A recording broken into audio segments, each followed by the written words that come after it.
Hello friends, welcome to my YouTube channel simple online education.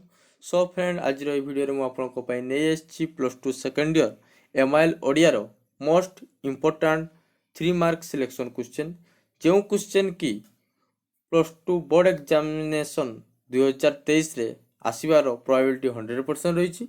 तो चलतु से question Gudi को आम भल भाव लक्ष्य करवा। विंश शताब्दीर मानव समाज भित्तिभूमि कौन?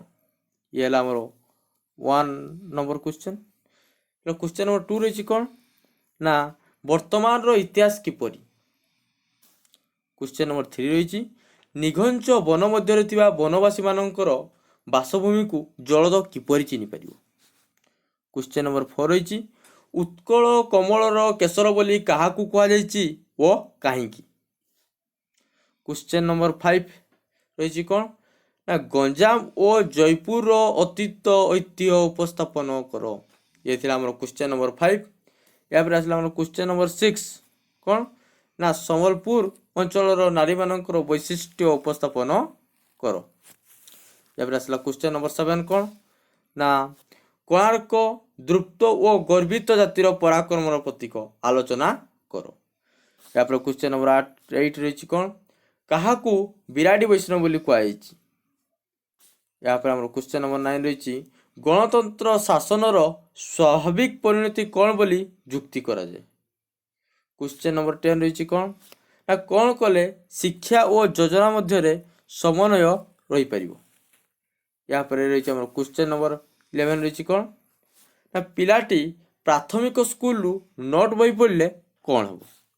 या रही लास्ट भेरी भेरी इंपोर्टाट 3 मार्क क्वेश्चन रही कौन ना जीवनटा केवल सीना सन्देह आरंभ हो सन्देह शेष हम या क्यों प्रसंग में कहुई।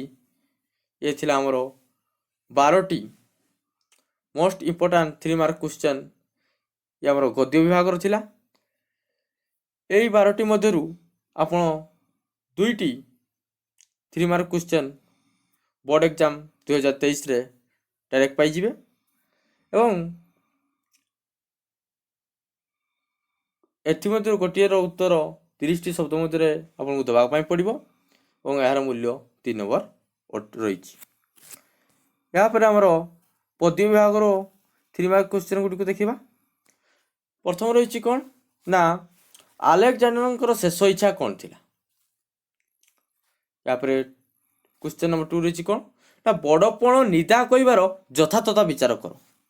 यापर क्वेश्चन नंबर 3 रही घृष्टि मुखे ढाली यज्ञकुंड घृत क्यों प्रसंग में कहुई बुझाई दियो। या क्वेश्चन नंबर 4 रही कौन ना मनीष जीवन में कालर महत्व को कवि किपरि वर्णना करछंती।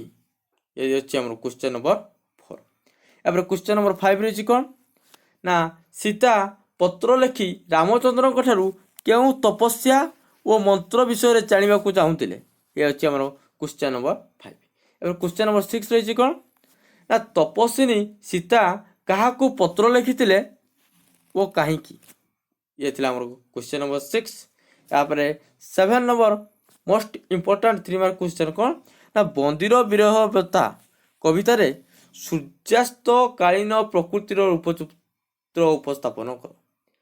ये थी पद्य विभाग 7टी मोस्ट इंपोर्टाट 3 मार्क क्वेश्चन। एमध्य आप 2टी डायरेक्ट बोर्ड एग्जाम पाइबे और से गोटे उत्तर आपको भल भाव देवाई पड़ो। यापर रही आमर गल्प विभाग। गल्प विभाग मोस्ट इंपोर्टाट क्वेश्चन रही। प्रथम क्वेश्चन रही कौन ना कलिकती धुआपत्र नाम बालेश्वरी बोली काहींकी कहुला। यापर क्वेश्चन नंबर 2 रही कौन केउ कथा कलिकतार सबु गदीर दस्तूर बोली कहुई। क्वेश्चन नंबर 3 ये बहुत इंपोर्टाट कौन ना देशी कन्या संपर्क में राजीव लोचन पट्टनायक को कौन कही।